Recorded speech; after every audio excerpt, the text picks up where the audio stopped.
आणि लेकरांना थोडंफारच लागलं असं नाही म्हणताना लेकरं म्हणजे आपल्या सगळ्यांसाठी खूप महत्त्वाच्या त्या गोष्टी आहेत.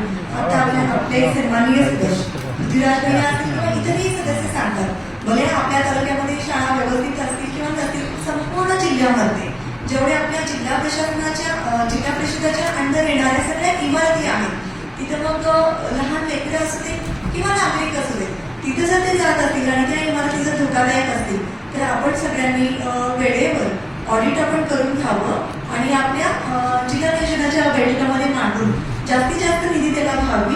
आणि मला वाटतं संवेदनाने म्हणजे असंही नाही म्हणता येणार की प्रशासन काम करत नाहीये, असंही नाही म्हणता येणार की सदस्य लोक खूपच अग्रेसिव्ह होतात. अग्रेसिव्ह होणं साहजिक आहे, प्रत्यक्षात तिथे उपस्थित असताना त्यांच्यासमोरची परिस्थिती असती मग बऱ्याचशा गोष्टी अशा होतात की ते होतातच असं नसतं. तर पहिलं प्राधान्य तर तुम्ही प्राथमिक शाळांना द्यायला पाहिजे, अंगणवाड्यांना तुम्ही द्यायला पाहिजे आणि त्याच्यानंतर मग बऱ्याचशा गोष्टी असतील तुम्ही लोक ते करून घ्यायला पाहिजे.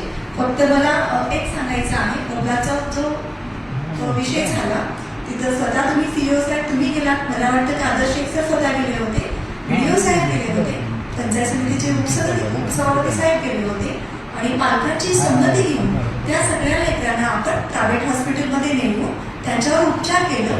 एखाद्या लेकराला अगदी बोटाला लागलं, त्याच्यावर छोटंसं ऑपरेट करावं लागलं आणि दुसऱ्या लेकराला ज्याला उलटी होत होती पण डॉक्टरांनी सांगितलं होतं की सिटी स्कॅनची गरज नाहीये, तरी पण आपण एक काळजी नसावी त्या लेकराला काही नाही व्हायला पाहिजे त्याच्यासाठी सिटी स्कॅनही करून घेतला.